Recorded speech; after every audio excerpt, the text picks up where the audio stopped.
September 17th, 1986, Dumont, New Jersey. State police, ATF, FBI, and others have been working with an undercover agent posing as a mobster. After 6 years of infiltrating a New York City crime family, this undercover agent and the others are ready to arrest a hitman for the murder of 5 men. When they corner him, make their arrest, and try him for murder, they discover his crimes spanned 3 decades, and by his own account, over 100 victims. When he was home, he was a husband and devoted father. When he was away, he executed ruthless contracts for the Mafia, employing methodical techniques, including freezing his victims to mask their true time of death. But how many people did he really murder? And did he exaggerate his own body count to fuel his twisted legend? This is the chilling truth about Richard Kuklinski, the Iceman. Hey y'all, I'm Kris Calvert. And I'm her husband, Rob Podorf. Welcome to Hitched to Homicide. For better or worse. Till death do us part.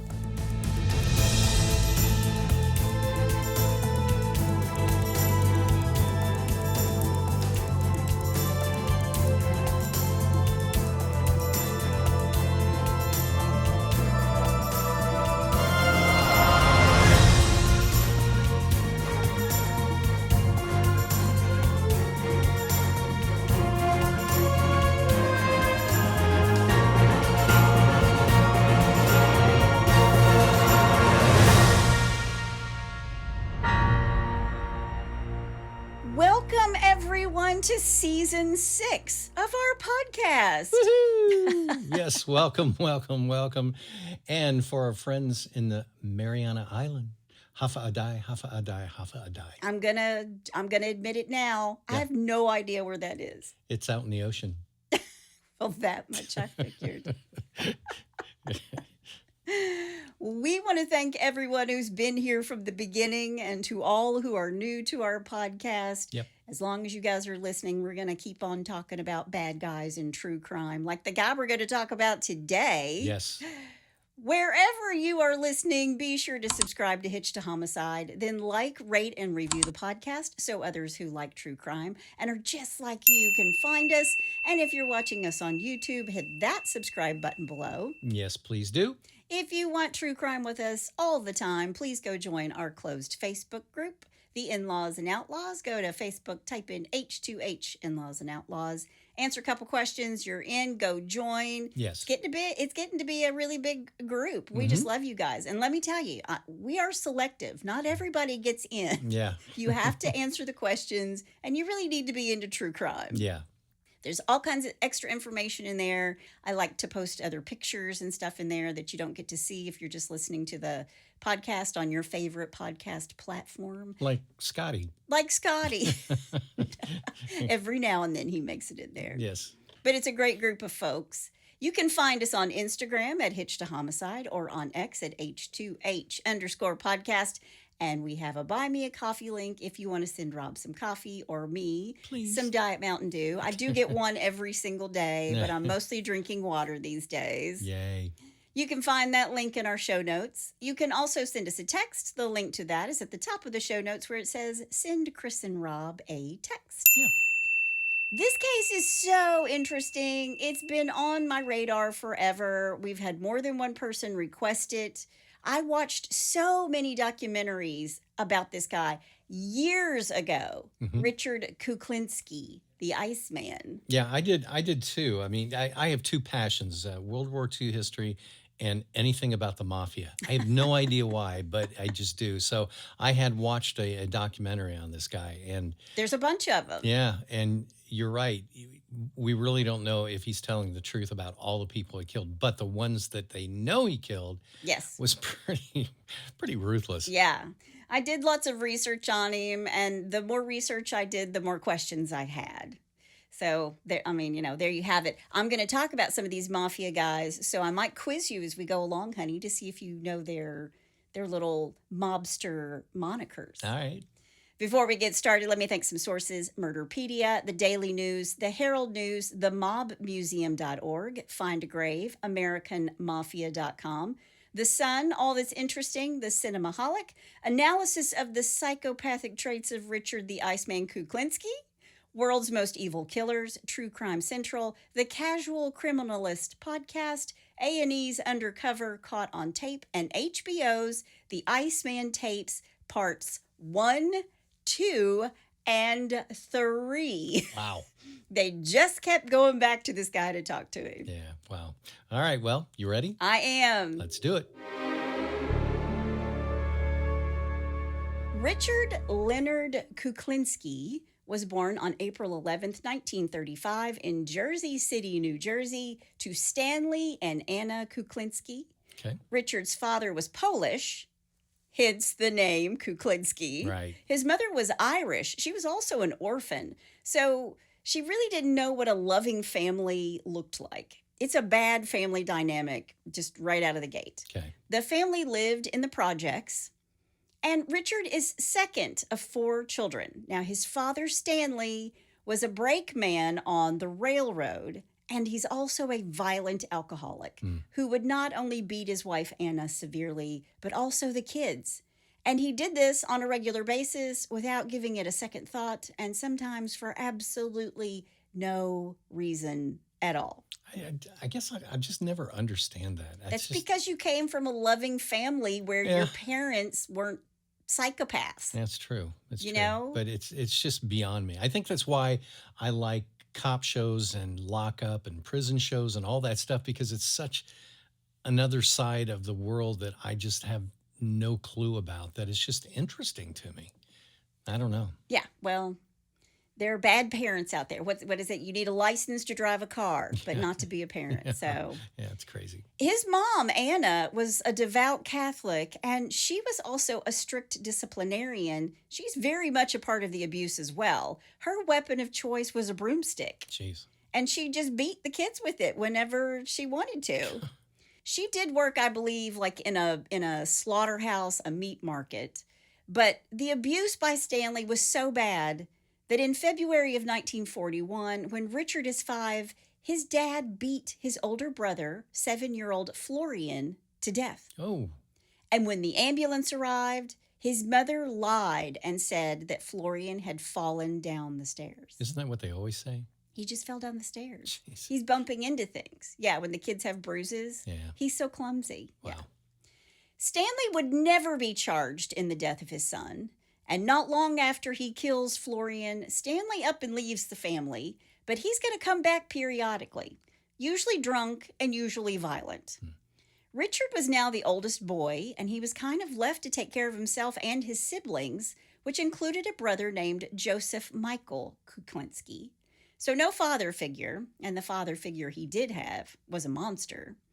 When he's a teen, he starts drifting into crime, and he's really kind of a scrawny guy, which is interesting because I know for a fact that when Rob was like a freshman in high school, he was like 4 feet tall and weighed 97 pounds. Am I close? Is that right? I was 4'11". Were you really? Yeah. No, yeah. You were little. You were a little guy. Yeah. No, I'm trying to remember. Yeah, I was close to being 5 foot. I was very excited because I almost hit 5 feet, but I was 98 pounds. Yeah. Oh, I can't believe I got that close. Yeah. Well, when Richard's a teen, he's kind of tall, but he's thin. He's scraggly. And he sort of starts drifting into crime. And one day he decided to steal some wine, thinking he could sell it and get money for it. I mean, they are poor and they're living in the projects. Right. He went home and he panicked, thinking that the police were going to come for him. And he has this realization that when nobody comes for him at all, that it didn't really matter if he did anything bad or good, because nobody noticed anything about what he was doing. Hey, I got away with it. I can do this. Yeah. In 1949, when Richard is only 14, there's a gang of teenagers in his neighborhood in Jersey City. They called themselves the Project Boys, because they lived in the projects, and they liked to bully Richard. And even though eventually he's going to be 6'5", 300 pounds, which was my point about you, because you grew like to 6'1" over a summer from like not even 5 feet tall. Well, what was funny about that summer, I was an exchange student in South America, so I was gone all summer, so I didn't see anybody. And then you came back 6'1". Yeah. He was still 97 pounds, y'all. I've seen the pictures. Yeah, I was totally skinny, but had a different haircut in the whole 9 yards. Like, who's the new kid? Yeah. Who's the new redheaded kid with the sunburn because he's been in Oh, Mexico? Lord. But he's going to be 6'5", 6'4", 6'5", and 300 pounds. But he's this scrawny kid, and the boys would pick on him. And they, like his father, would beat him. And this goes on for a bit until one day he decided he'd had enough. And he's 14. He decides he's going to take his revenge on one particular gang member, Charlie Chase, their ringleader. And on December 10th, 1949, Richard jumped him, attacked him with a thick wooden dowel, clubbing him and beating him to death. Wow. Then he chopped off Charlie's fingertips with a hatchet and removed his teeth before dumping him over a bridge and into an icy river. He thought that out.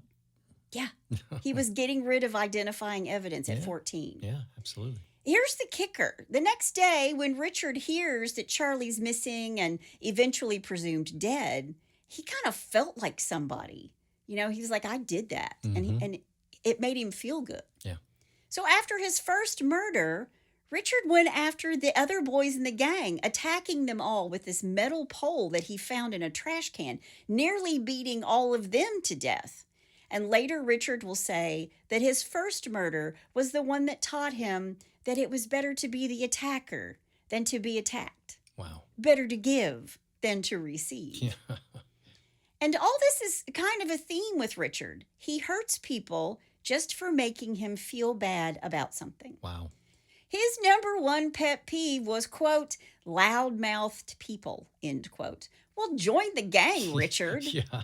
You know, the guy who gets on his phone when you're trying to get off the plane and he's talking so loud, or people who are talking on speakerphone in the airport. Yep. These are the people that I roll my eyes at. I'm usually pretty quiet and mind my own business, but I'm like, dude, really? We don't need to know. Y'all just landed on the ATL. Yeah, we all did, dude. Just wait till you get off the plane. I'll get that the Excel sheet to you. It's never anything important either. You know, they act like they're on the transplant team or something. So just wait till you get off the plane like everybody else. Okay, I've said my thing. I'm off my soapbox. There you go. But he also, when he's a kid, he hates these loudmouth people. He also stated that when he was a kid, he used to abuse animals, like killing cats by torturing them. Yeah. I read or I listened to him give an example where he threw a cat into an incinerator when he was a kid. Geez. Soon after Richard leaves home, he marries a woman named Linda, who was 9 years older than he was. He's going to have 2 sons from this first marriage, Richard Jr. and David. But when he reaches his 20s, he's got a lot going on. Richard started his own crew. He had several people working for him. His gang would steal cars and chop shop them or sell them outright. He dabbled in money laundering, where he started setting up fake companies, which he then used to clean the money, and he was into extortion. He has this scary build now. He's very intimidating. He's like 6'4", 6'5". He's not 300 pounds yet. It's going to take him a few years to get there. Okay. But he's very big, and he has, you know how people talk about someone who has vacant eyes or just dead eyes? Yep. Richard Kuklinski has that. He was very intimidating. He was very intimidating. Yeah. Then in 1958, he gets a minor theft charge, and it freaks him out. He didn't want to get caught with all he was doing, so he took a real job with a trucking company in New Brunswick, New Jersey. And in 1961, when Richard is 26 years old, he meets 19-year-old Barbara Padrici. Barbara worked as a secretary at the trucking company where Richard, who was married at the time and 7 years older than her, worked on this loading dock. Okay. And things hadn't been going smoothly with Linda, his first wife. And he divorces her and leaves. And when he leaves in 1961, he never sees his first 2 sons ever again. Really? Never sees them again. Wow. Which in the long run, these kids were probably like, I mean, they're grown adults obviously now. They're probably like, thanks, Dad. We appreciate it. They dodged a bullet. Then Richard really pursued Barbara. After their first date, he gave her flowers and a gift, and he invited her to have a second date with him. And it wasn't long until he would wait for her after work every single night with flowers. But Barbara wasn't sure she was ready to commit to just one guy. She's right out of high school. She's only 19 years old. And how old is he at this time, you said? He's 26. Okay. But Richard was obsessed with Barbara, saying over and over, quote, "I love you, lady," end quote. What romantic. Yeah, he's such a romantic. "I love you, lady." And she would say to him, quote, "Me too, me too." But she didn't love him. And apparently she never told him that she loved him. Well, what she meant by "me too" is that I love myself. Yeah. He just didn't get it. They're going to be married 25 years, and she's going to say that she never told him she loved him. Oh, really? Yeah. Wow. Now, that's brutal. Yeah, that's a problem. That's a red flag. That's a red flag. Have you seen the TikTok account where the guy runs across the field with the red flag? That's what's it's what's happening in my head right now. The guy's running across the field with the red flag. That's funny. Then one day, Barbara and Richard are sitting in his car, and Barbara tells him she wants to date other people. "I don't want to just see you. I want to date other people." And Richard lost his mind, and he had a knife, and he jabbed her in the back with the tip of this hunting knife. Now, she doesn't even realize it happened at the time because he did it through the seat of the car. Wow. So he hits with this knife so hard that he gets her with the tip of the knife. Nothing says love you like Nothing says I love you like back. Exactly. Jeez. Exactly. She said at the time she didn't even realize what had happened, but it was deep enough to draw blood. And then he says to her, "You belong to me." "You belong to me." And he threatened to murder her entire family. And then I read that he choked her until she passed out. So I'm guessing that him going into, the mafia kind of lifestyle was probably a good thing for him, because I doubt whether he would have ever got a job writing for Hallmark cards. Just thinking it. Yeah, again, I just keep seeing the red flag guy run by. Lord. The next day, Richard comes to her. What do you think? Apologizing. Yeah, of I'm course. sorry. I'm sorry. I'm I stabbed so you in the sorry that I stabbed you and choked you out and threatened to kill your family. Sorry, the stabbing part is bad, but here's the dope part. But you have to understand. Exactly, but you have to understand it's because of my intense feelings for you. That's what he told her. Jeez. He told her that he wanted to marry her, and reluctantly, Barbara agrees. And not just because she was afraid of what Richard would do with her family, but because she was pregnant. On September 8th, 1961, several months pregnant, Barbara marries Richard. And then, like father, like son, he beats her. He beats her so badly that she miscarries the baby. Oh, man. But she's afraid to leave him. So she stays and she becomes pregnant again. And again, for a second time, he beats her and she miscarries. Then in 1964, Barbara gets pregnant again and they have a healthy child. Kristen is born on March 27th, 1964. So basically, she was born in between beatings. As she was, after two miscarriages caused by Richard, Kristen is born. Wow. Richard sets about becoming a father and a husband. Of course, to the outside world, he's this new dad. He's still abusive to Barbara. Right. A year later, April 21st, 1965, Barbara gives birth to another daughter, Merrick. And these two look like twins. These little girls, they're so close together in age. They really look like twins. Okay. But Richard's criminal career obviously began before meeting Barbara while working in a film lab. He began quietly bootlegging movies after work and soon broke into the bootleg porn industry. He had a business called Sunset Studio where he was pirating porno tapes. Yeah. So he's a bootlegger with all these, and he's pirating these tapes. And this actually morphed into something more lucrative because pirating porn and distributing porn is big money. But if you were going to go into the porn business, you were going to be working with the mob.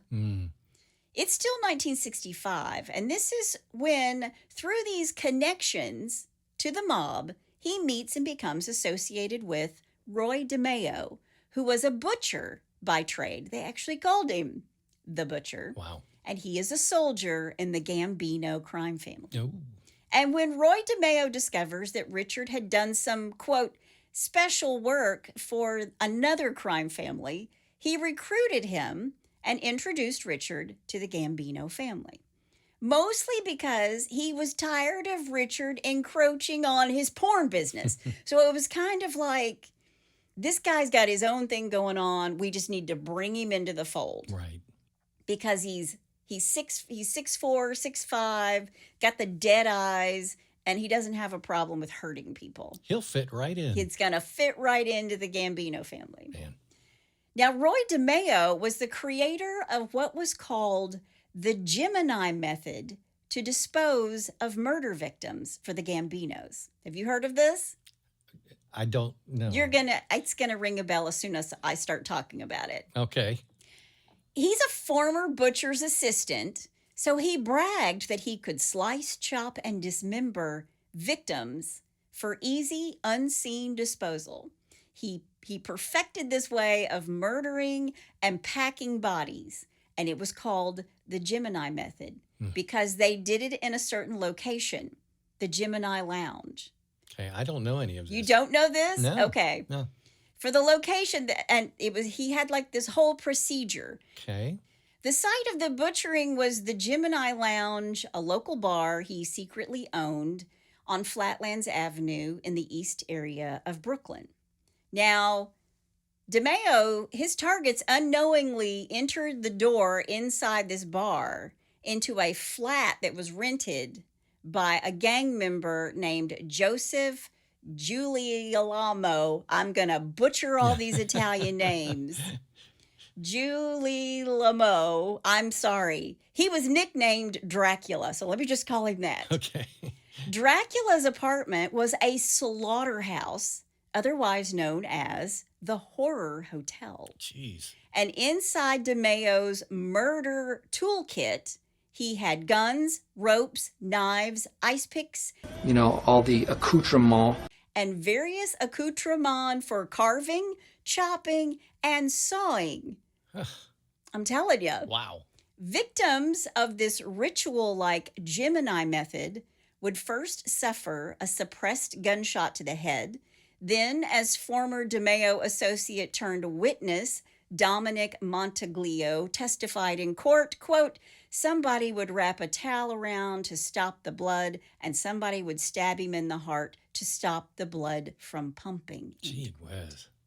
The guys, some clad in only underwear to avoid stains, would drag the body to the bathroom, let it bleed out in the shower drain, then put the corpse on a swimming pool liner, spread in the living room, cut the body up, place the pieces in plastic bags, and finally in separate cardboard boxes for delivery to Brooklyn's Fountain Avenue dump. Oh, man. Wow. So this is who he's learning from, and this is who he's hanging out with. DeMeo is his friend. DeMeo brings him into this. That's DeMeo's crew doing all of this, and DeMeo brings Richard into all of this. Wow. And speaking of in the middle of all of this, his son Dwayne is born on January 13th, 1969. Okay. Then around the time of Christmas in 1971, a man named Bruno Latini owed Richard Kuklinski $1,500. So on Christmas Eve, 1971, Richard decides something needed to be done. And I read a couple different accounts of this. He spoke with Latini first and said, I want my money. And Bruno was like, I don't have it. And he was mad, but he let it go. But then he's wrapping Christmas presents on Christmas Eve, 1971. And the more he thinks about it, the madder he gets. And he decides he's going to do something. Something had to be done right then. And Bruno is a Manhattan bar owner. He was described as, and this was in the newspaper, a short, balding, mobbed-up guy. Okay. Short, balding, mobbed-up guy. Whatever that is. That Richard Kuklinski had given $1,500 worth of porn films on consignment. And because Latini had mob connections through his brother, a Gambino capo, Eddie Lino, Wow. who would later be murdered by crooked cops Louis Eppolito and Stephen Carpacca, Chappa. I am so sorry, Stephen. That's what you get for being Irish. It looks like Carpaccio. But these two were killed at the behest of Anthony Gaspipe Casso. Jeez. But Latini thought he could get away without paying, and he kept stalling Richard. And then he stopped returning Richard's phone calls, No. and this really made him mad. It ate at him, and that Christmas Eve, it was quiet, and he just kept thinking about it, and he was thinking about Latini, not his family. Right. And when everybody went to bed, Richard quietly got into his car and drove into the city looking for Bruno Latini, looking to kill him. Wow. It was snowing really hard, but that didn't stop Richard. When he reached Latini's bar, he learned that Bruno had just left. So Richard went to the lot on the corner of 49th and 10th Avenue and found Bruno Latini sitting in his car. And Latini invited Richard into his car and gave him this song and dance about his $1,500. And Richard pulled out a .38 and shot him 3 times in the head. Wow. In his car. In his car, in Latini's car. Wow. Yeah. For a minute or two, he said he was blinded and couldn't hear because the gunfire was inside this enclosed space. Well, yeah. His ears were ringing. Jeez. If you've ever been that close to gunfire, I mean, there's a reason they wear like the noise canceling things over their ears. Yeah. And there's a reason why a lot of cops have hearing loss. Yeah. It's from firing their weapon. Yeah, right. I remember the first time I fired a pistol, I was at my best friend's parents' house in Louisville. And his dad actually was a marksman trainer for the Kentucky State Police. And he had a little gun range out back of their house there. And I had a .45 pistol. And I remember firing it at a target. It ricocheted off the target and came back and hit me right in the thigh. I mean, you know, it was far enough away. It left a big bruise, but I don't know which was worse, the bruise getting hit by the bullet or the deafness that you suffer when you fire a gun like that. It is amazing. Was it a rubber bullet you were firing? No, but I was far enough away that the ricochet didn't penetrate. It just... Rob's just out here firing a gun in suburban Louisville. No, it was out. What do I... It was in the woods. Oh, okay. It was a firing range in the woods. It wasn't in town. No, it was an actual firing range. Okay. Yeah, yeah. Okay. But- But you're right. It's very loud. Yeah. I was going to say, I almost said, and you fired the .45 and it knocked your 97-pound body off its feet. No, I weighed 135 at that point. It'll still knock you off your feet. Yeah. If you've got a big enough gun. Yeah, it was a big gun. But after he shoots him 3 times, Richard finds Bruno Latini's wallet, and there was a little over $3,000 in it. And Richard took his $1,500, and that's it, and put the wallet back with the rest of the money still in it. Okay. He finally gets out of the car. He goes back to his Cadillac. He returns home to New Jersey. In the morning, it's Christmas Day, and a parking lot attendant found Latini dead. And police find his wallet on him. There's $1,600 in it. This murder is never linked to Richard by the police or by the mob. Quote, "I killed him out of principle. He thought he could treat me like a piece of wood," end quote. That'll teach him. Yeah, the police were really kind of baffled because he had this money in his wallet. He had his watch on, he had valuables on him, and it didn't look like anything was missing. Right. Richard starts doing robberies and other assignments for the Gambino family, one of which was continuing to pirate pornographic tapes. They're kind of like, if you can't beat them, join them. Mm-hmm. But soon his talent for killing was realized, and he stood out amongst his associates. And DeMeo decided it was time to put Richard to the test. And one day he took Richard out in his car, and they parked on a city street in New York City. And DeMeo then selected an apparently random target. It was a man out walking his dog. And then he told Richard to kill him. And without questioning the order, Richard Kuklinski got out, walks toward the man, he passes him, and then he turns and shoots the man in the back of the head. Wow. Then he gets back in the car with DeMeo and they drive off. Jeez. And from that moment on, Richard Kuklinski is DeMeo's favorite enforcer. Wow.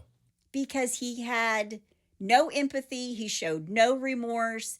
His blood, it's like his heart rate doesn't go up, his blood pressure stays the same. He just kills and walks away. Feels nothing. Man. And Richard liked to kill in a variety of ways. You got to mix it up, right? Mm-hmm. His favorite way to kill was cyanide. Really? Because it killed quickly. It was hard to detect in a toxicology test. He would inject it into his victim, put it on their food. He would put it into an aerosol spray or just spill it on his victim's skin. And this is his favorite way to dispose of a body or body parts. He used a 55-gallon oil drum. Jeez. He also put bodies in the trunk of a car and had it crushed in a junkyard. And he claimed to have left bodies sitting on park benches more than once in the city. Wow. So all this killing, yet none of DeMeo's crew will say that Richard was involved in any of the murders that they committed. And Richard was photographed only once at the Gemini Lounge when he reportedly visited the club to purchase a handgun from DeMeo's crew. So he talks a lot about being this number one guy to go to, but when they talked to DeMeo's crew, they're like, he never went on a job with me. I was never with him. Yeah. But that doesn't mean that he wasn't out killing on his own. Right. 1973. We're only to 1973, which is a little bit scary.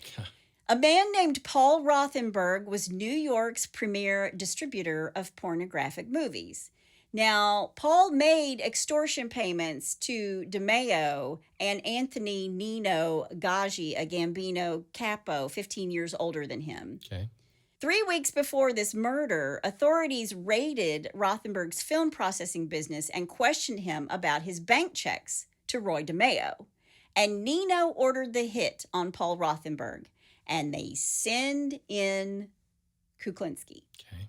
He leads him into an alley on Long Island where he fired a silenced .38 caliber handgun twice into Paul's head.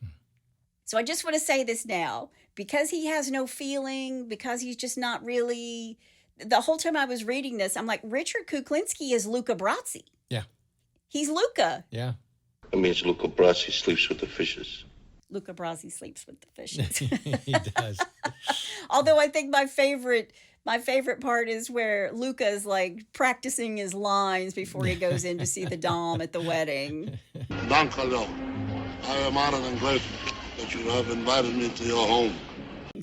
Godfather, I'd like to thank you for...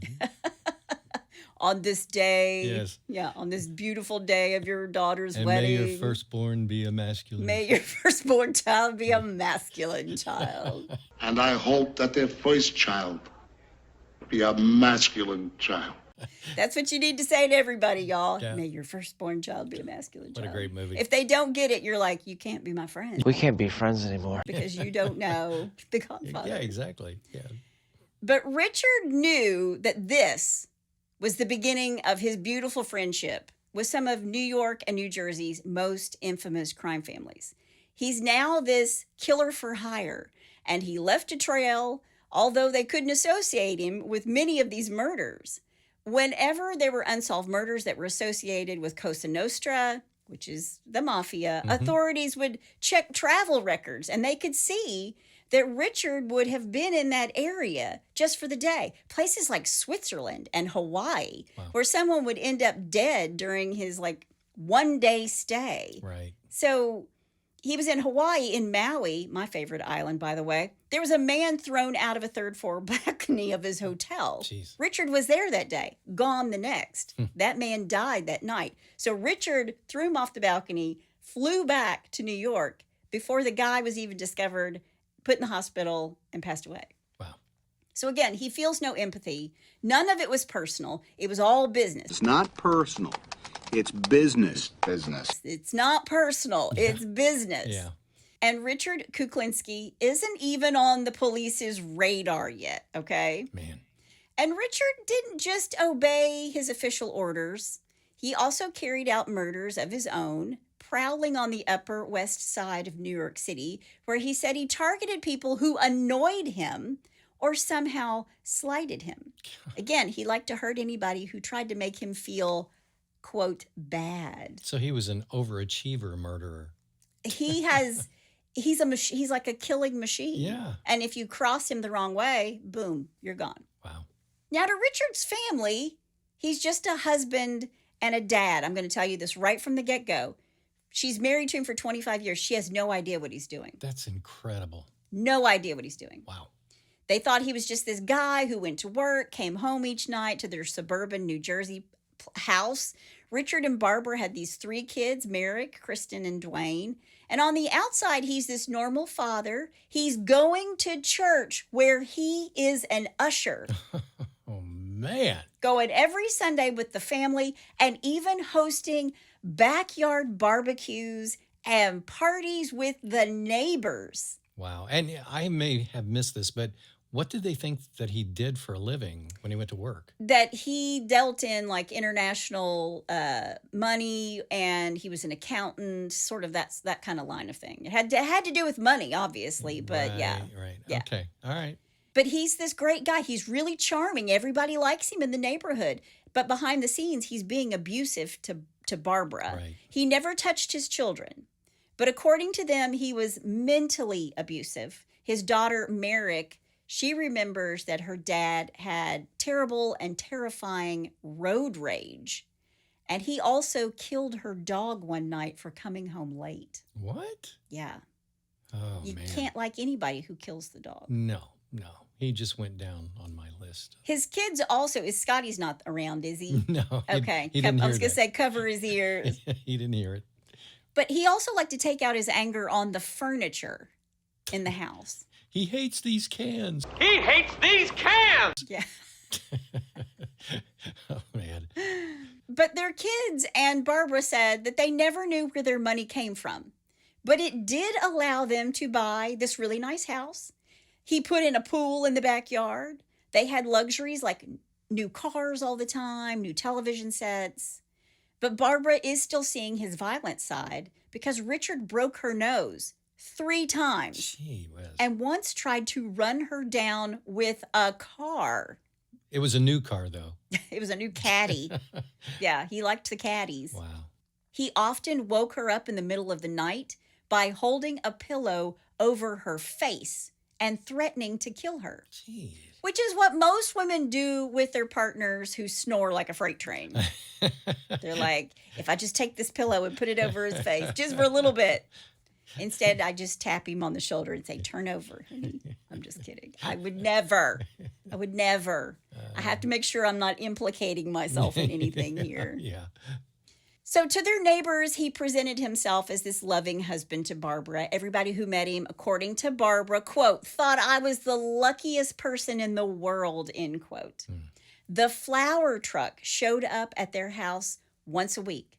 Barbara had new jewelry all the time, and he bought her a $12,000 raccoon coat. Wow. I almost said mink coat, but it's not a mink coat. It's a raccoon coat. And raccoon coats, they're super soft. That's like a beaver coat, too. Those are really soft, too. Yeah. Don't email me about wearing fur. Just don't, okay? When Barbara married Richard, she thought she could change him. But he was really jealous, and she was worried if she, quote, tried to escape, he would hunt me down and tear me limb from limb, end quote. Honey, thank you for never, even in my worst moods, threatening to tear me limb from limb. No, I just run down here to the studio. He just walks away. I'm like, I'm just going to let you have some time to yourself, honey. That's it. I know you need to be by yourself. But Richard had no remorse, no conscience when it came to killing, and according to many psychiatrists, there's a relationship between physically abusive treatment in childhood and criminal aggression. Duh. Yeah. Because we've seen it over and over again. Yeah. But Richard specifically has been diagnosed with antisocial personality disorder, psychopathy, paranoid personality disorder, and strong psychopathic tendencies based on genetic, hereditary, and negative environment upbringings. So this is a bad thing. Yeah, that's a long list. Good night. And psychopaths are people who give evidence of having a whole lot of charm alongside their intimidation and manipulation. So, I mean, you think about some of the worst serial killers, Bundy, for instance. Yeah. Very charming. Yeah. Very manipulative. A cold-blooded killer. Right. And these types of people also use violence in order to control others. All this just to satisfy their own needs. They don't show remorse or guilt or empathy. They have no power to take responsibility for their actions. And Richard has admitted that he had a high temper and no remorse for what he did. And for him, it was about being in control and having power. Yeah. So if you think about it, the one thing he didn't have as a child was control over the way his father treated him. Yeah, sure. And again, he never called his parents mom and dad. Really? No. I mean, as an adult, he called them Stanley and Anna. Wow. Yeah. Yeah, that's being really detached. Yeah. But again, his family and neighbors have no idea about Richard's activities. They just thought he was this successful businessman. Mm-hmm. And sometimes he would leave the house at any time of day or night to do a job, even if it was in the middle of dinner. He had a pager. And then if it went off, he was gone. Wow. Now, lots of mob guys have nicknames. Scarface Capone, Mm-hmm. Lucky Luciano, Luciano, right? Bugsy Siegel, Machine Gun Kelly. Mm-hmm. What was John Gotti's name? Oh, Teflon Don. The Teflon Don, yeah. Then there's Tony Big Tuna Arcado. Yep. Joseph Bonanno, what was Yep. his name? I know it, and I can't think of it off the bat. I can see his face, too. Joey Bananas. Joey Bananas, that's right. Daggone it. And at first, Richard is nicknamed the Polak He's a Polak. No, he's a Polak. I know that, Yeah, and I fine. warned you. because he's Polish. Yeah. January 31st, 1980, Richard meets up with 42-year-old Pennsylvania businessman George Malibran. George William Malibran Jr. was born on February 1st, 1938 in Brooklyn, New York. In 1980, he was living in Huntingdon, Pennsylvania. He's a big guy, 6'3", 280. So he and Richard are looking eye to eye. George was in the pornography business with Richard. Richard called him Georgie Boy, and he liked him. Quote, I really liked him. One of the few people I ever really liked, end quote. But George had some bad habits, like gambling and debts to loan sharks. On January 31st, Richard leaves his house to meet Roy DeMeo. And George owed Roy money because of all these gambling debts. Right. And Richard had vouched for him. He had vouched for Georgie Boy with Roy DeMeo. And it's now on Richard's head because Georgie Boy's not paying. Right. And DeMeo is really mad about it. But what Roy DeMeo didn't know was that Richard was even more pissed with Georgie Boy.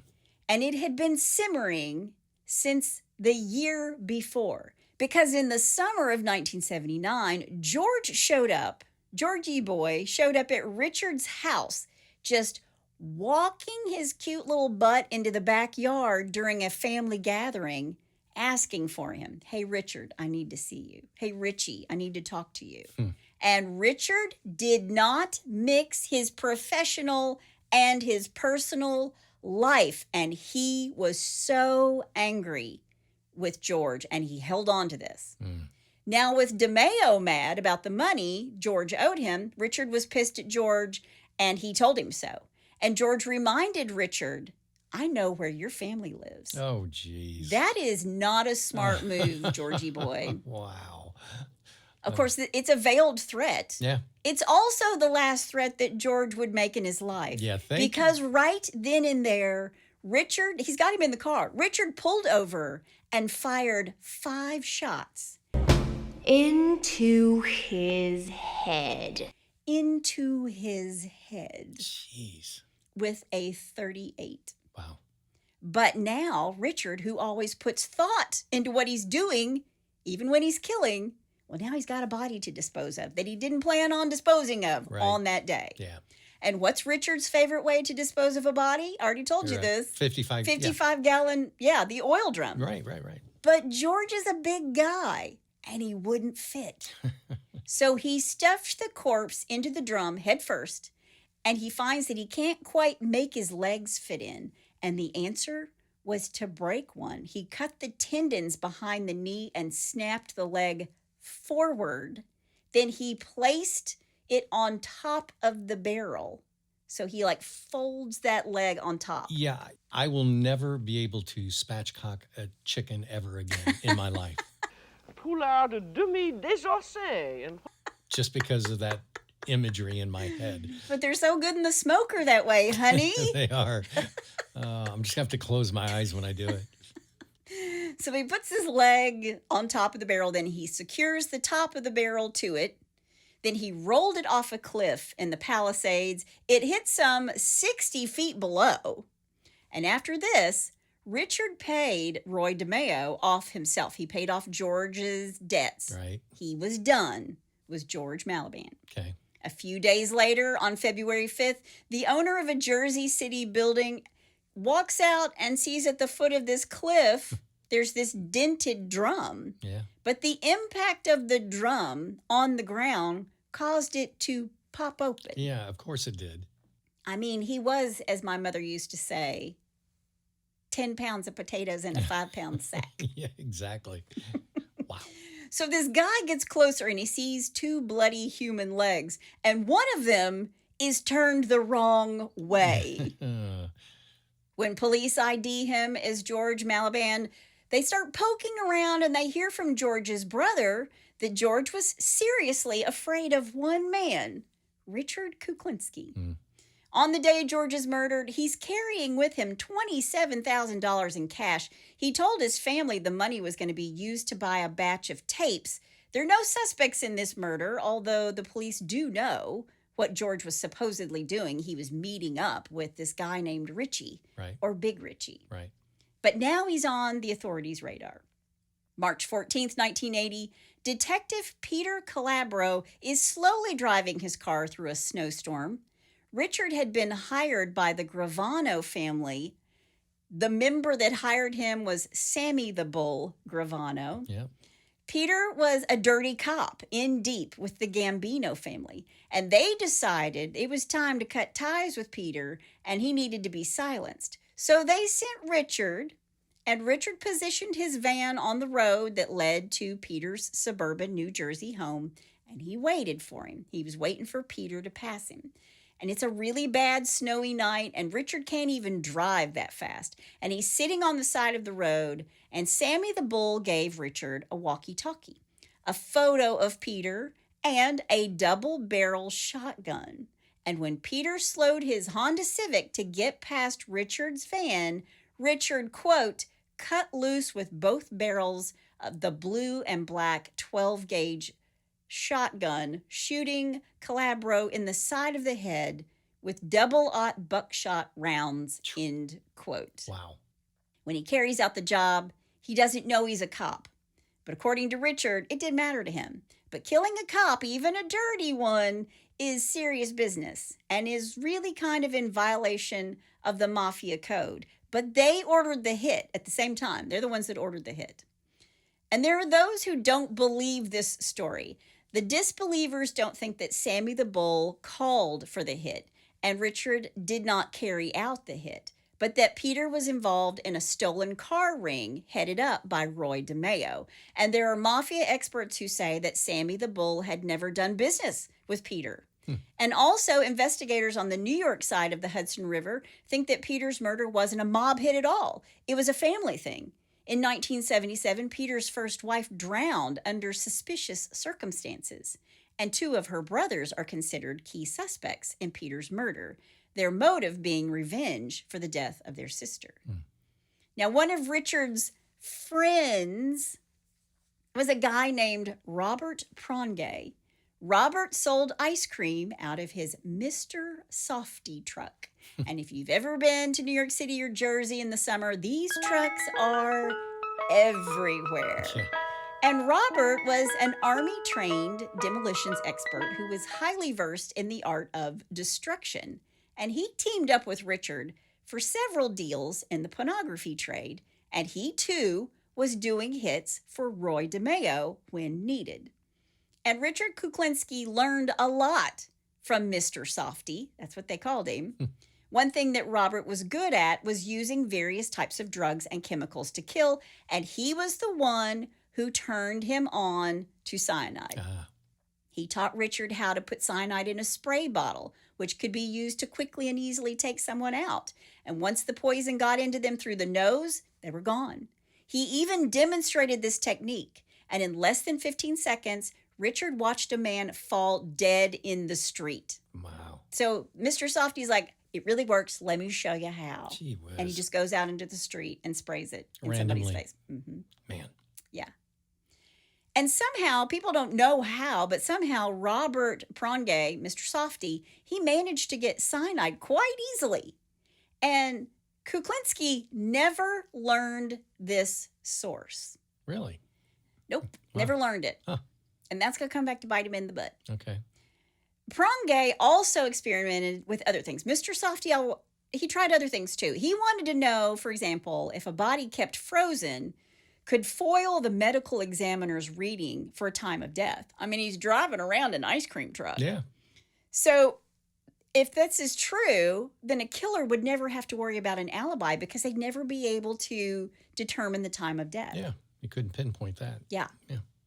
So because they want to know this, can you freeze a body?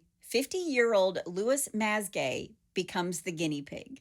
July 1st, 1981, a Pennsylvania businessman, 50-year-old Louis Leonard Masgay, is last seen in public on his way to New Jersey for a dinner. He was going to buy videotapes from Richard and was carrying $95,000 in cash in the side panel of his car. It's just like your smuggling shows, honey.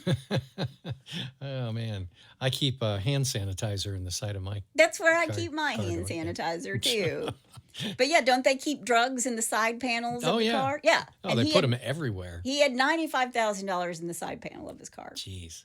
Lewis lives in 40 Fort, Pennsylvania, and he ran a business with his son, a convenience store, and he's a family man. And his meeting with Richard, they were just going to discuss this videotape deal, and Lewis wanted to buy blank tapes, and he would record on them and then have his patron buy these bootlegged whatever. I don't know if he was doing porn, if he was just doing regular movies. Right. Or what? I mean, you know, when you go to New York City, you can go to Chinatown and whatever the latest movie is, they'll have it on a DVD, but it's some guy sitting in the movie theater. Yeah. In the back row. Yeah, there's like a fly that goes by. You can hear other people talking, It's pretty somebody funny. munching popcorn. But Yeah. yeah, exactly.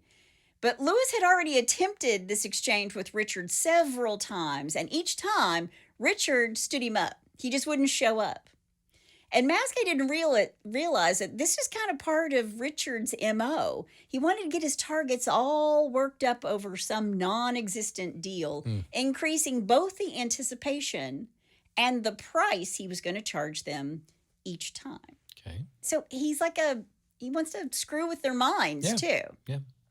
When he arrives in New Jersey, he meets Richard at this diner, and then Lewis disappears. The only sign that something had happened to him was that they found his abandoned van on Route 17 in Bergen County.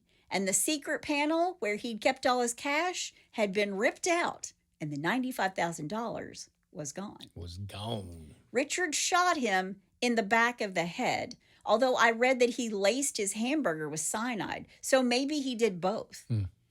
From different stories pieced together, it's apparent that Mr. Softy helped Richard hide this body. There was reason to believe that the corpse had been laying at least for a while in the freezer in Mr. Softy's ice cream truck. And he's out serving ice cream to kids. Ice cream truck! Oh, man. Adding a new dimension to Neapolitan. And there's a dead body in the freezer in his truck. Wow. So while this body's in the freezer, Richard rented some industrial storage space, got himself a freezer.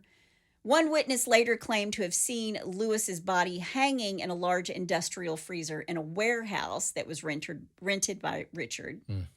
Then 2 years later, Richard takes him out of the freezer, thaws him out a little bit, and dumps him just over the Jersey border in Rockland County, Orangetown, New York.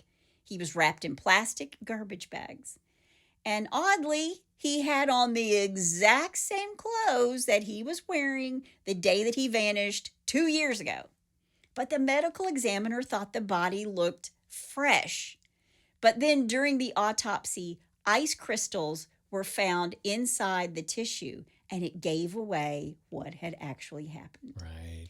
And if you think about it, if Richard had only waited until the corpse had thoroughly thawed, Yeah. Yep. he might have gotten away with his attempt to foil the reading of the postmortem, Sure. stuff. Yeah.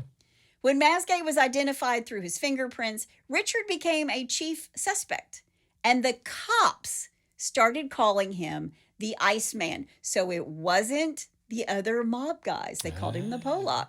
The cops called him the Iceman. Wow. The only thing the police have is that Lewis was, according to his family, he was meeting someone named Richie, but there's nothing else. April 29th, 1982, 51-year-old pharmacist Paul Hoffman was planning on buying drugs off of Richard. Paul Hoffman had been pestering Richard endlessly to get a shipment of Tagament, a prescription ulcer medication, for a cut rate price. This is a pharmacist, and he's going to a mob guy to get cut rate Tagament. I'm going to say that our pharmacist at Sam's isn't involved in anything like this. No, we love John. He's the best. He's a great guy. But Richard had nothing for him. He had no Tagament, but he led him to believe that a shipment had come in. And Hoffman was to bring $25,000. And he put the cash together and he went to see Richard. He's very eager to see him inside his rented garage in North Bergen, New Jersey. That was another big mistake. That was the last his family ever saw of him. Richard shot and beat Paul Hoffman to death with a tire iron. Yeah. Then he cemented the pharmacist into another steel drum. He left the drum outside a motel next to a hot dog stand in Little Ferry, New Jersey. And occasionally he'd go have a hot dog and see if the barrel was still there. It makes me want a hot dog real bad. Oh, man. Eventually, it was just gone. Apparently, somebody had moved it, and to this day, Hoffman's body has never been found. So he put the body in the 55-barrel drum and poured cement in it? He poured cement in the bottom to cement him in. Oh, okay. Yeah.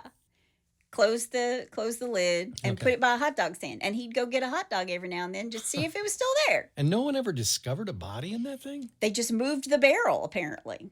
Wow. Now, remember I said Richard had lots of businesses going on, and one of them was stealing cars and getting cars for people. Right. He had two guys working with him, Gary Smith and Danny Deppner. Okay. Gary was a weak and sloppy man, and the police were onto him. There was a warrant out for Gary's arrest on charges of stealing and cashing checks. It was just before Christmas 1982, and to keep Gary from getting picked up, Richard is moving him around from one New Jersey motel to another. And he wasn't protecting him because he liked him. He was just afraid that Gary would get picked up and sing like a canary. Right. You're gonna sing like a canary. He'd already gone against everything Richard had said to him about laying low and had hitchhiked home to see his daughter. And Richard knew there's only one way to keep Gary Smith quiet. Richard enlists Danny Deppner, his other car-stealing partner, to help him.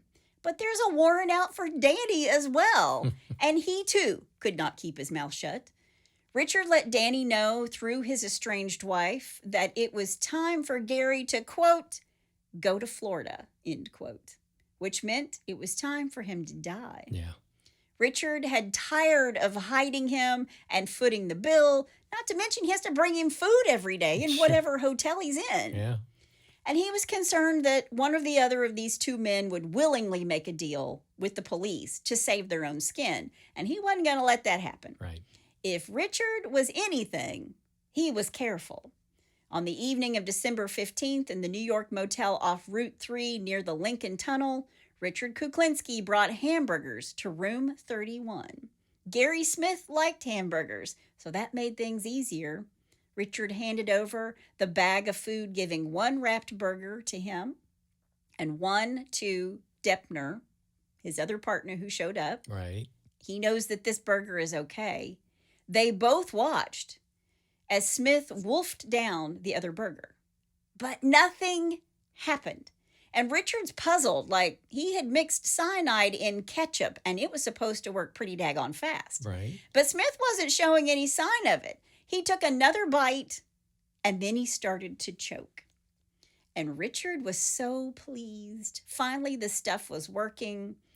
Smith wasn't losing control, but he still wasn't dying quick enough. Richard signaled to the other guy, Deppner, that it was time for the next step, and Deppner took a lamp cord, put it around Smith's throat. He tightened it several times until his colleague in crime was no longer breathing. Wow. When Barbara Deppner failed to return with a car to remove the body, Richard had Smith placed beneath the mattress and box springs in room number 31. Let somebody else find him. No one will ever notice this. And somebody did. Yeah. Days later, just after Christmas, the fourth couple to rent the room complained to management of an ungodly odor. What? And when the mattress was lifted, the bloated, blackened body that had been baking all that time in the heated room was found. It was Gary Smith. The fourth couple. The fourth couple. Now, he's putting these guys in sort of seedy hotels. Of course, but still. So maybe they were just using the room for a couple of hours and Yeah. not spending the entire night. But can you imagine being like, I knew it smelled bad in there. Wow. It's funny because in one of the documentaries, Richard talks about the fact that you can use the deodorizer, but as the body starts to disintegrate or decompose, the deodorizer on top of the smell of the body makes it worse. And he would spend like $25 and buy cologne and just throw it all over the walls. And then that would like keep the smell. That would tamp down the smell. Wow. Now, while Danny Deppner did the killing, Danny realizes, oh no, I know too much too. Yeah. And Richard didn't like that about anybody. When people learned too much about Richard or his business, they're gone. Right. And Danny knew it's his turn, and there was nothing he could do about it. Since there's a warrant out for him for burglary and car theft, just like Danny Smith, he was being kept in a variety of motels, compliments of Richard. Then one day in January of 1983, just weeks after Gary Smith's body is found, there are no more trips to motels for Richard because the problem was solved. He killed him. It wasn't until May of 1983, 5 months later, that a giant turkey buzzard showed a man who was on a bicycle that something was up. And he rode his bike closer to see what this great big bird was doing, and he saw a large shape wrapped in green garbage bags. He got even closer, and he sees a face sticking out from a tear in the bag. And he calls the police. Man. And when the police get there, one of the things they notice is that the body was dumped just about 3 miles from a ranch where the Kuklinski family went riding horses. He takes his family riding. They're just go get on, let's go ride some horses. Sure. They ID'd him from photos that were on his body, and the cause of death was undetermined, although there were pink spots on the skin, and that was photographed. So more than likely it was cyanide. Right. Richard became a prime suspect, but they didn't have any evidence to prove what they really thought they knew was the truth. Right. He's killed both of these guys. Then there's Robert Pronge, Mr. Softy. He knows a lot about Richard, too. He's taught Richard a lot, like how to use, the cyanide. And on December 15th, 1984, Robert, Mr. Softy, was found shot to death in his Mr. Softy truck in North Bergen, just across the street from Richard Kuklinski's garage. He argued with Richard, and he threatened Richard's family, and we know how that turns out. Right. Georgie boy did that. Yep. And many think Richard was his killer. The problem is he'd also killed his source of cyanide. He could no longer get cyanide because he's killed this guy. Sure. That's called foreshadowing. Here we go. There you go. Yep. Now remember, Roy DeMeo, the man reportedly responsible for getting Richard into the mob to begin with. Well, allegedly, Richard never forgot or forgave DeMeo and his goons from the very beginning, because apparently, and I learned this later on as I was going through all this research, apparently at one point, the DeMeo crew they sort of beat up Richard. They kind of ganged up on him a little bit. Okay. And Richard never forgot this. And he said that he always harbored an underlying hatred for Roy DeMeo. Then as the cops and FBI were drawing closer and closer to taking DeMeo down, Richard simply saw him as a liability and allegedly murdered him in cold blood on January 10th, 1983, shooting him multiple times in the head. His body was found 10 days later, partially frozen in the trunk of his own Cadillac Coupe de Ville with a chandelier on top of him. What was the chandelier for? I don't know. It was in the trunk. The chandelier was already in the trunk, so Yeah. he killed him, put him in the trunk, and then put the chandelier on top of him. Okay. You got to move things around in the trunk, Yeah. you know? Yeah. What is the thing? Check your privilege. Not everybody has the trunk space for a body, right? Yeah. Did he kill him? Most mob experts believe that it's a crock of you-know-what. Mm-hmm. And some have even said that they doubted that Richard had any sort of relationship with Roy DeMeo or his gang to begin with. Really? I don't think that's true. I mean, Richard's not mentioned in the many books that cover the DeMeo crew. And he was only photographed one time in the Gemini Lounge. Mm-hmm. And he's not been brought up in later conversations with the crew. And it's widely believed that the DeMeo crew were the ones who took Roy DeMeo out. But Richard Kuklinski says he's the one who killed Roy DeMeo. Okay. Then in 1985, a newly formed organized crime and racketeering task force was formed and was handed an interesting case file. A group of detectives were brought together and outside of New Jersey to focus on Cosa Nostra. And the first case they took a look at was Georgie Boy, Uh-oh. George Malaban, Yeah. the guy who was stuffed into the barrel with his leg broken and turned backwards, Right. just in case you don't remember. Yep.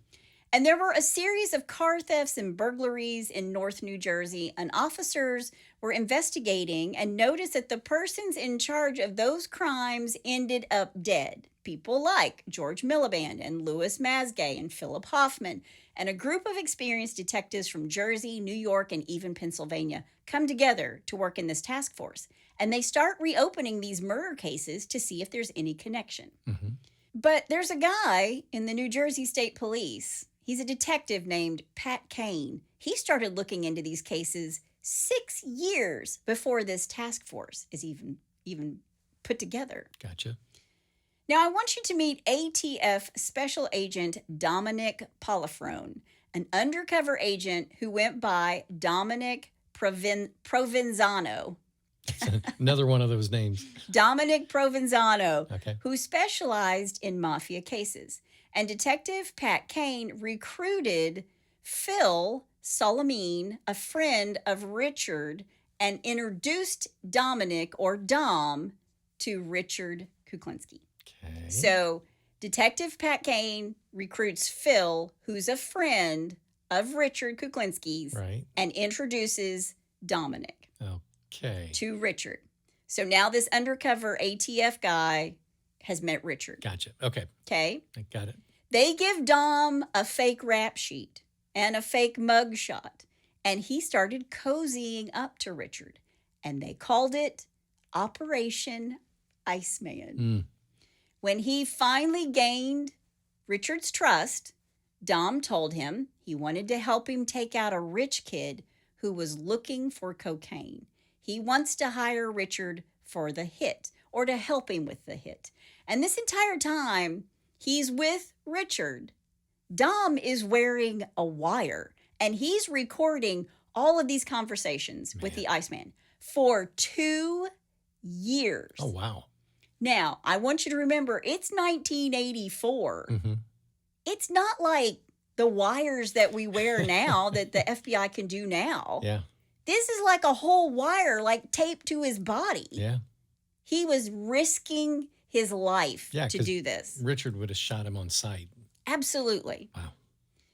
So he starts hanging out at a place called The Store. It's a joint that Richard liked to frequent. He posed as this underworld killer, a wise guy, just like Richard. Quote, I pulled up, I had a black Mark '64 Lincoln, beautiful car, my leather jacket and money and rings and all that. I had to start hanging out at the store, let them feel comfortable, which after a while, they did. They felt very comfortable with me, and then things started rolling. But it wasn't easy to get a face-to-face sit-down with the elusive Big Rich. Kuklinski was avoiding the place because he knew the cops were looking for him, end quote. Right. So Dom has this Lincoln, this black Lincoln, his leather jacket. He's got rings on. You know, he comes in. He's like the man. He's the dude. You know, he's really like, he's working his role. It's okay. the ultimate cosplay. It really is. But again, he's risking his life. Sure. Because I keep thinking does he have something in his pocket? I mean, I keep thinking there's going to be like a box somewhere on his body. Yeah. After 18 months of cozying up to Richard, Dom arranged to meet him and discuss business. All right. And Richard was interested in meeting Dom because he was supposed to be as much of a badass killer as he was. So he's like, I'm meeting a contemporary here. And he was willing to buy and sell just like Richard, okay? Okay. These two meet up at a local donut shop all the time in the Vince Lombardi Service Center. And all I could think of when I read that was, don't the cops hang out at the donut shops? Why would these guys go to a donut shop? Yeah. Wow. But somehow Dom gains Richard's friendship. And this is when Richard starts to confess, or maybe I should say brag, about all the people he'd killed. Now remember, he thinks Dom is a badass killer like him. Yeah. And all of these confessions, all this bragging, it's all being recorded.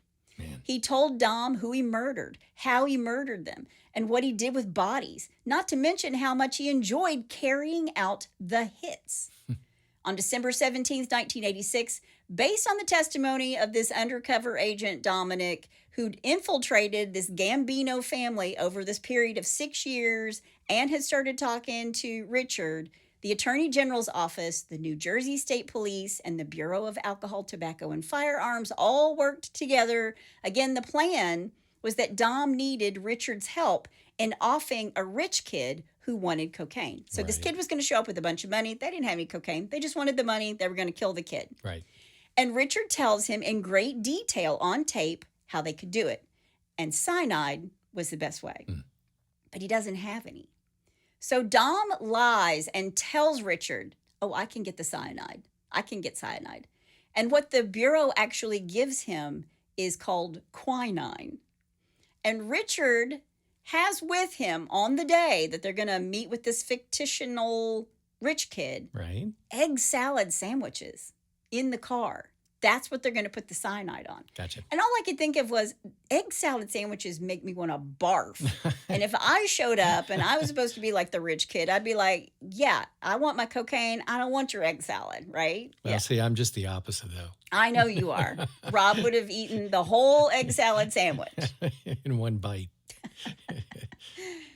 So he shows up and he and Dom, he gets the cyanide, he puts it on the sandwiches. But at the same time, I also read that Richard kind of smelled a rat. And so he put some on a hamburger or something and fed it to a dog because he wanted to see if it was real. And the dog didn't die.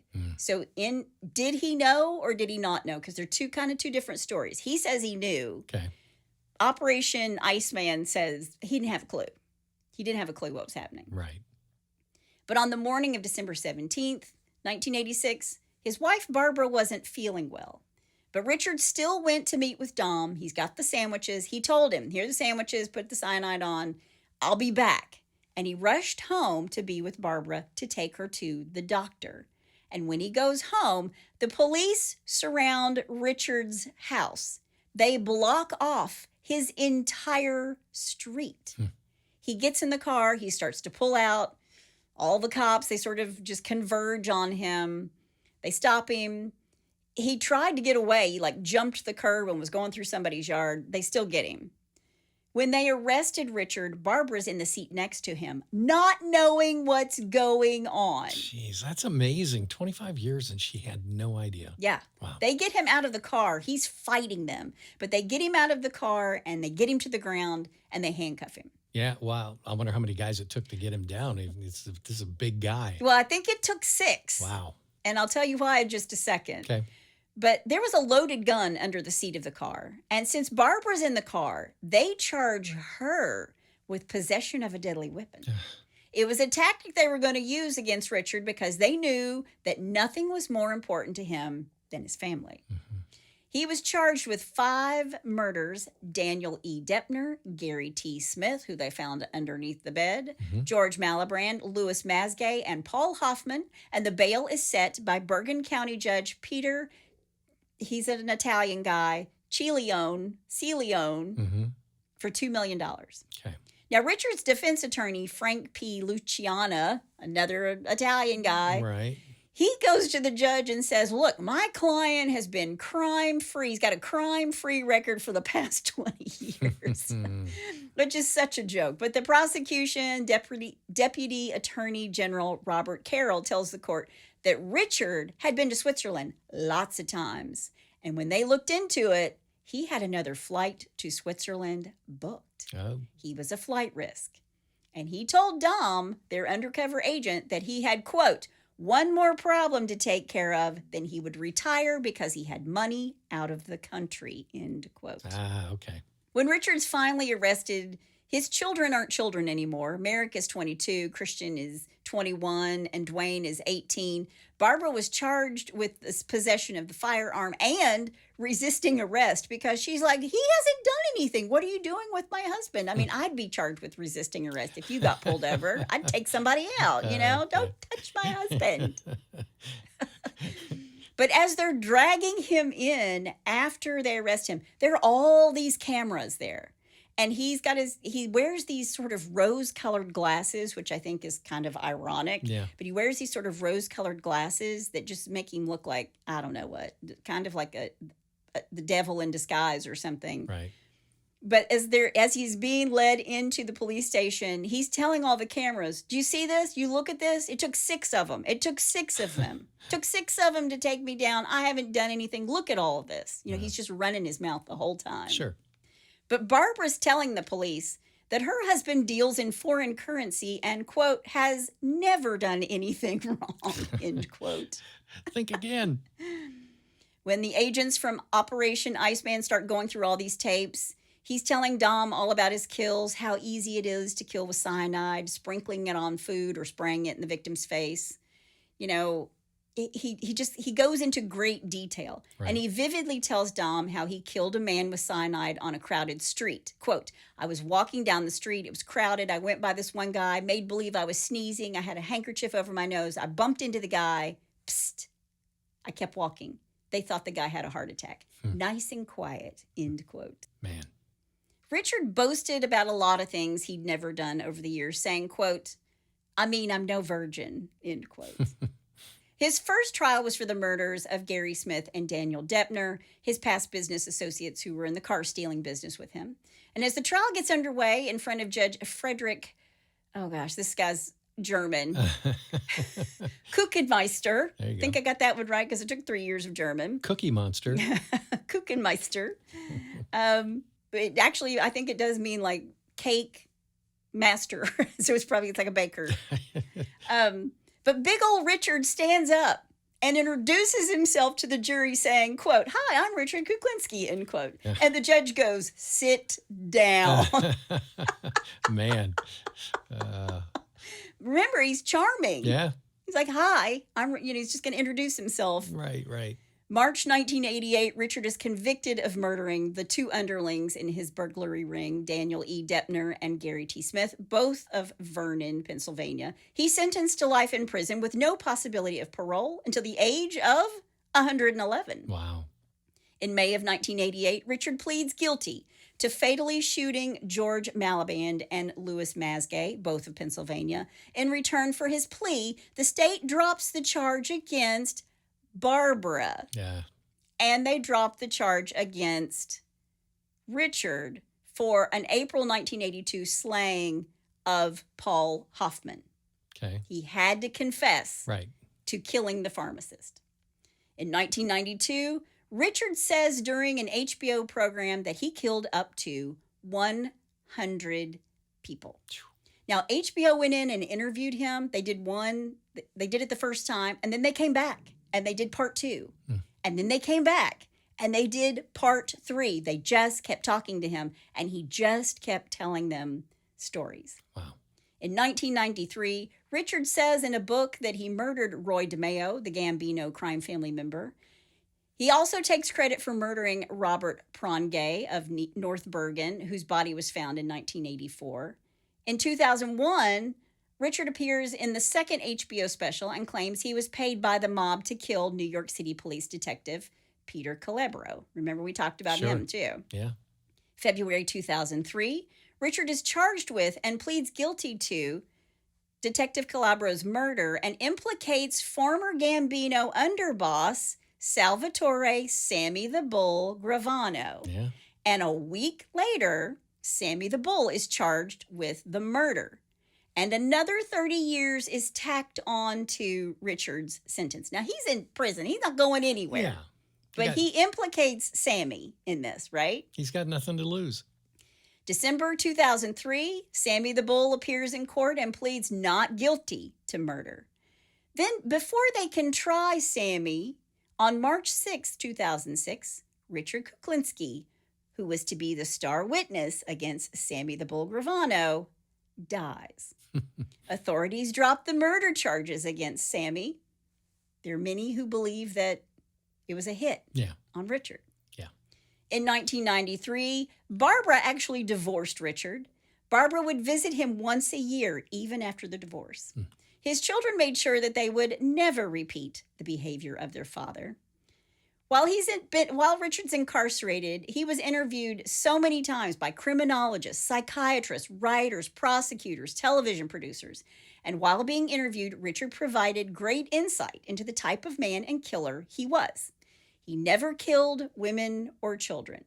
That was the one thing he said. I never killed women and I never killed children. He did have scruples. He did beat his wife. Yeah. Jeez. And he did have interesting techniques for his hits because, according to him, he liked leaving a victim tied up in a cave so rats could eat him alive. Ugh. These types of murders were filmed so the client would have proof that the victim suffered terribly before dying. Man. But I also read that the caves where he supposedly said he left these bodies, they're toured by people all the time. And so the police are like, there's no way he did this. Right. Not in those caves anyway. Yeah. Before he died, Richard gave an interview with Philip Carlo where he said he was involved in the kidnapping and murder of Jimmy Hoffa. Ah. But previously, he'd claimed he didn't know anything about what happened to Jimmy Hoffa, apart from the rumors that he'd been murdered and placed in a barrel that was then put into a Japanese car that was compacted and shipped overseas. But there's no evidence to support that story. Right. Richard died at 1:15 a.m. on March 5th, 2006. He was 70 years old. And he couldn't just die. No, it had to be considered suspicious. Yeah. But before he died, Richard told his family that he thought he was being poisoned in prison by the Gambino crime ring. After he died, a renowned forensic pathologist was asked to examine the autopsy results to determine if Richard had indeed been poisoned, and he said no, that Richard died of complications related to Kawasaki disease. He had heart complications related to it. He had coronary artery aneurysms and inflammation. Oh, it was called Kawasaki? Kawasaki disease. Oh, well, that's different than Harley-Davidson disease. So the more he spoke to all these experts and criminologists and psychologists, and especially the people at HBO, there's been books written about him. The more he talked to these people, the first time he's interviewed, he killed, a lot of people. Right. The second time he's interviewed, I killed more than 100. By the time he gives his last interview, he says he's killed over 200 people. So did he really kill all of those people, or did he just want his life to be bigger than it really was? Yeah. As for retired alcohol, tobacco, and firearms special agent Dominic Polifrone, the man who went undercover as the wise guy and wore this wire, put his life on the line. Yeah. He still gives interviews. It's pretty incredible, all the stuff that he talks about. There are those who call Richard the Iceman a homicide superstar and the Mick Jagger of murder.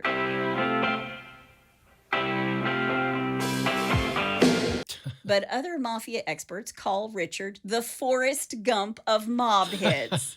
My name's Forrest Gump. People call me Forrest Gump. Oh, man. How would you like to be known for that? Jeez. Not that Richard wasn't bad. He was. He had a natural gift for manipulating people, and he loved to tell tales about his murders, some of which couldn't be his own kills. Each time he was interviewed, he'd killed more and more people. Right. So how many people did he really kill? He obviously murdered people, obviously, and had no feeling about it whatsoever. Right. But I do think I think he was a little bit of a fabricator when it came to his career. Yeah. An interesting fact before we go, Richard's younger brother, Joseph Michael, I think he went by Mike. Okay. In 1970, he was convicted of sexually assaulting a 12-year-old girl before killing her dog and throwing them off the top of a 5-story building. What? Richard hated his brother for this. Killed a child. Yeah. They were housed in the same prison in Trenton, New Jersey. But Richard hated his brother so much for this. Remember, no women, no children. Right. Of course, he would hit Barbara. But when these two brothers would pass each other in the passageways of prison, he would only acknowledge him. Didn't talk to him. It's like, hi, hey, how you doing? Right. Hey, how you doing? That was it. They didn't hang out together, nothing like that. And when he's asked later what he thought of his brother, Richard simply replied, quote, "We come from the same father," end quote. Wow. But that is the story of Richard the Iceman Kuklinski. Did he kill all those people? I think he killed enough. But that's all I have to say about that.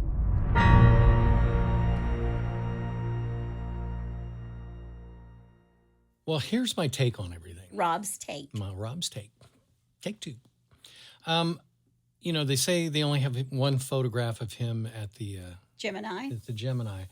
But he was a very, very careful and methodical person. He was. So if he was paranoid, which he obviously was, maybe he took great care to not be seen or to have any photographs taken. I mean, I don't know. True. And the DeMeo crew, think about this. He's saying that he did these, Richard's saying, I did these hits for DeMeo. Right. And the DeMeo crew saying, we didn't do any hits with him. Well, why would they ever admit Yeah, exactly. to doing a hit at all? Yeah. So, yeah, I mean, it's hard to say. Do I think he killed 200 people? I don't know. He was very grandiose. Yeah. Yeah, I think he killed a bunch, but I don't know that it was close to 100. And then by the time, he was older, he was like, 200. I've killed 200 people. Yeah. I don't know about that. Yeah. And again, like I said before, he killed enough. Right. Yeah, one person's enough. He killed enough. Oh, geez. Yeah. Okay. If you've got an operation, if you've got a multitask force operation Iceman with your name attached to it, you've killed enough. Yeah. So, okay. Well, hey, listen, before we start the stupid criminals. Yes. The bless your hearts. I want to give a shout out to all of our peeps here in Kentucky and the surrounding areas. We were just inundated with the worst storm, a generational storm. Yes. And there was a lot of people that, lost everything, even lost some lives. And so our thoughts and prayers go out to everyone here in Kentucky and Tennessee, and Arkansas, the whole 9 yards. It's been rough. Yeah, even we've had 3 sleepless nights in a row. Yeah, so if I look a little tired, it's because I look a little tired. Yeah. So anyway, our thoughts and prayers go out to them. Absolutely. And we're glad that this storm is finally over. Send it on. I'm telling you what. It was a lot. Yeah. All right. Well, let's raise our spirits a little bit with a little stupidity and bless your heart. Well, bless your heart. All right. Number 1. There's good TikTok content, and then there's this. Okay. All right. You ready? Yes. A content creator in Florida was arrested last week after she allegedly caught shoplifting in her own video. Oh my gosh. Cape Coral. Seriously? Yeah, she did. Cape Coral. Cape Coral, Florida? Yeah, Cape Coral, Florida. Uh-huh. It's a beautiful place. Or Carl. I don't know. Cape Coral police visited a Target location in response to an alleged theft that had occurred. Oh, okay. In a police statement, an unknown female entered the store and selected items listed for sale. Once at the self-checkout register, the female suspect did not scan the items' barcodes. Oh. Yeah, instead she scanned false barcodes with cheaper prices. Oh. Yeah, she had a little thing going on there. Police confirmed 16 items valued at $500 were taken before releasing security images of the suspect seen in a tan shirt and pants. A tipster then reported the suspect appeared to be Marlena Velez. Oh, it's like, I know her. Yeah. That's Marlena. A content creator with more than 350,000 followers on What? TikTok.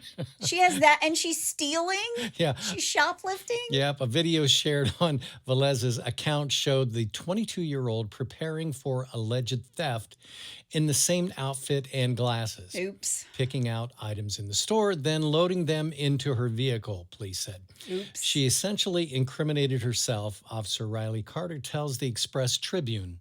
Not smart. Now, the video has since been removed. Velez was arrested Thursday and charged with 1 count of petty theft. She was later released on bond.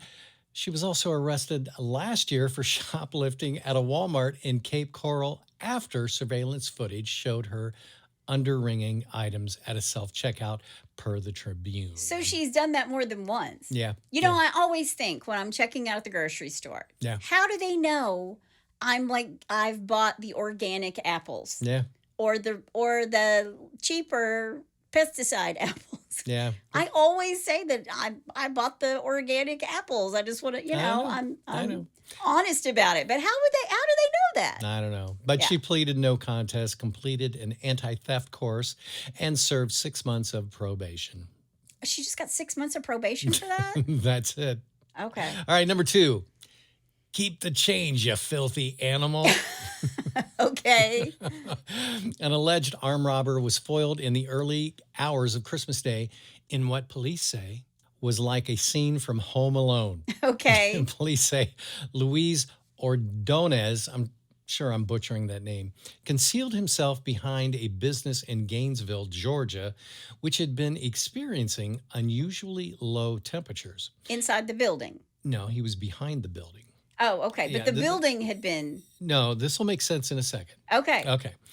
Well, then he had demanded cash from an employee who left the building around 1 a.m., Sunday, Fox 5 reports. Police say a physical altercation followed when a second employee left the business. Ordonez was startled and fired a shot that didn't hit anybody. But then he tried to run off and slipped on a patch of ice. Now, remember, this is Christmas, okay? Okay. So it does get cold in Georgia. On a patch of ice and hit his head, police say. Police say witnesses took 2 guns from Ordonez while he was on the ground. He was then taken to the county jail and charged with armed robbery and aggravated assault. Gainesville Police Lieutenant Kevin Holbrook tells Gainesville Times that it's not clear whether facial injuries seen in the suspect's mugshots happened from the fall or an altercation at the scene. Oh, okay. And I've seen the mugshot. He's pretty messed up. Is he? Oh, my gosh. We know that this is what the police said. We know that it is how officers found him when they arrived, Holbrook says. So they beat him for his gun. I'm going to guess that he didn't go down very easily. Yeah. By the look of his face. Even though he was down already. Oh, my gosh. All right, number 3, and finally. They'll never know. Okay. They'll never know Yeah, that she scanned the real apples and took the organic ones. Yeah, exactly. A Florida man allegedly tried to make a purchase of a Porsche 911 Turbo from a dealership in Destin on Monday for nearly $140,000. Okay. Now, purchased, I'm kind of doing my air quotes here, all right? However, it may have been too loose of a word to describe the transaction, as the $139,203.05 cashier's check that the 42-year-old man presented bounced, and the car was reported stolen. Okay. Couldn't have been a real cashier's check then. Yeah. Kelly, the guy, was arrested on Wednesday, and he told authorities that the check hadn't actually come from the bank, but was simply printed off of his home computer. I thought you were going to say, like, tried to buy it with a library card or something. Before he was nabbed, Kelly made one other stop on Tuesday. His arrest reported noted to a Miramar Beach jewelry store where he ponied up another phony check in the amount of $61,521 to pay for 3 Rolex watches. He had one good day. Yeah. This time, however, the jeweler held on to the watches to make sure the check cleared first. It didn't. Kelly now faces charges of grand theft of a motor vehicle and uttering a false banknote. I'm going to say Uttering? Yeah. How do you utter a false banknote? I don't know. That's what they said. He was uttering a false banknote. Is that the right word? Yeah. That's what they said. He was uttering a false banknote. Okay. I guess that's a charge now. Uttering. Yeah. Don't utter your false banknotes or you'll get in trouble. Sorry, I couldn't help. Well, there's your bless your hearts for this This week. is my black library card. You know, you have a black American Express that you can buy a Porsche with. This Yeah. is my black library card. That's what I thought you were going to say, that he had like something like that. No, I just love the fact that he printed it off of his computer I at mean, home. you know, he's resourceful, if anything. Yeah. He was, he's sitting there one day and he went, "Hey, I got a printer." I'd like to have a Porsche. Yeah. He had the 5 cents, but not the rest of it. I just love the fact he thought he would get away with it. Are you serious, dude? Well, he did. Oh, he drove away in a car. So if you think about it, he Yeah, did. Whatever. Well, if you have a bless your heart, or you know somebody's heart who needs blessing, all you got to do is go to hitchedtohomicide.com. When you get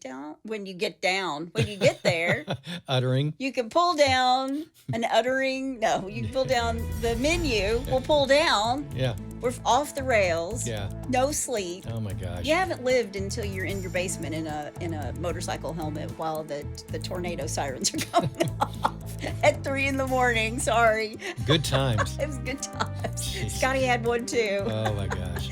When you get to Hitched Homicide, you can find a pull-down menu, and while you're there, you can also suggest a case or tell us about your brush with true crime, Yes. or give us a bless your heart. Yes, please. That's my amazing husband out there. And that's my beautiful ride in the booth. Join us next time on Hitched to Homicide. Bye, y'all.